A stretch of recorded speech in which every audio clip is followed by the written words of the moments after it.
जिवंत देव, जो पवित्र प्रभू येशू ख्रिस्ताच्या नावाला धन्यवाद देऊ. पावलाचे थेसलोनिककरास पहिले पत्र याचा 2रा अध्याय आणि 9व्या वचनापासून मी आपल्यासाठी वाचतो. बंधूंनो, आमचे श्रम व कष्ट यांची आठवण तुम्हास आहे. तुम्हातील कोणाला आमचा भार होऊ नये म्हणून आम्ही रात्रंदिवस कामधंदा करून तुम्हापुढे देवाच्या सुवार्तेची घोषणा केली.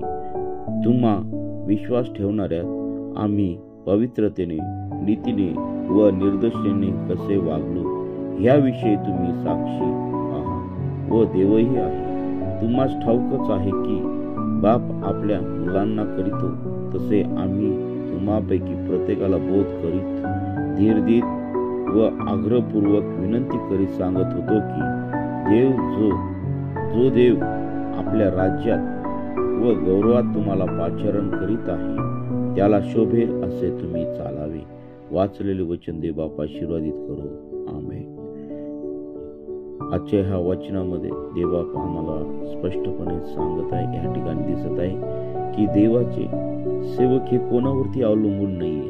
ते स्वतः कष्ट करत आहे, श्रम करत आहे, याची ते आम्हास आठवण करून देत आहे. तुम्हातील कोणाला आमचा भार होऊ नये म्हणून आम्ही रात्रंदिवस कामधंदा करून तुम्हापुढे देवाच्या सुवार्तेची घोषणा केली आहे. या ठिकाणी स्पष्टपणे आम्हाला देवाचे दास जे आहे ते देवाची सेवा करताना कोणाकडे मागताना दिसत नाहीये, तर ते स्वतः कामधंदा करून देवाची सेवा करत आहे.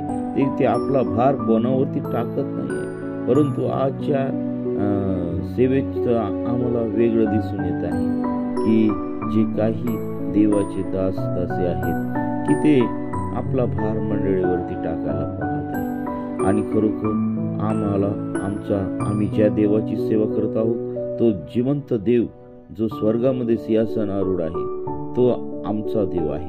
तुम्हा विश्वास ठेवणाऱ्यात आम्ही पवित्रतेने, नीतीने व निर्दोषतेने कसे वागलो ह्याविषयी तुम्ही साक्षी आहात व देवही आहे. आणि याशिवाय ही सेवा करताना ते पवित्रतेने, नीतीने व निर्दोषतेने कसे त्यांनी काम केलं आहे, कसे वागले आहे ह्याविषयी ते म्हणत आहेत की तुम्ही साक्षी आहात व देवही आहे. तुम्हास ठाऊकच आहे की बाप आपल्या मुलांना करीतो तसे आम्ही तुम्हापैकी प्रत्येकाला बोध करीत, धीर देत व आग्रहपूर्वक विनंती करीत सांगत होतो की जो देव आपल्या राज्यात व गौरवात तुम्हाला पाचारण करीत आहे त्याला शोभेल असे आम्ही चालावे. आणि वाचलेले देवबाप या छोट्याशा जो काही संदेश आहे, जे काही वचन आहे ते तुमच्या आणि माझ्यासाठी आशीर्वादित करो. आजचा दिवस सर्वांना आशीर्वादित जावो. आज आम्हाला सर्वांना भक्तीसाठी जाण्यासाठी सहाय्य करू आणि सर्व परिवारासह आज आपण देवाची भेट घेण्यासाठी आपण त्याच्या पवित्रतेच्या स्थळी जाऊया आणि जिवंत देवाला धन्यवाद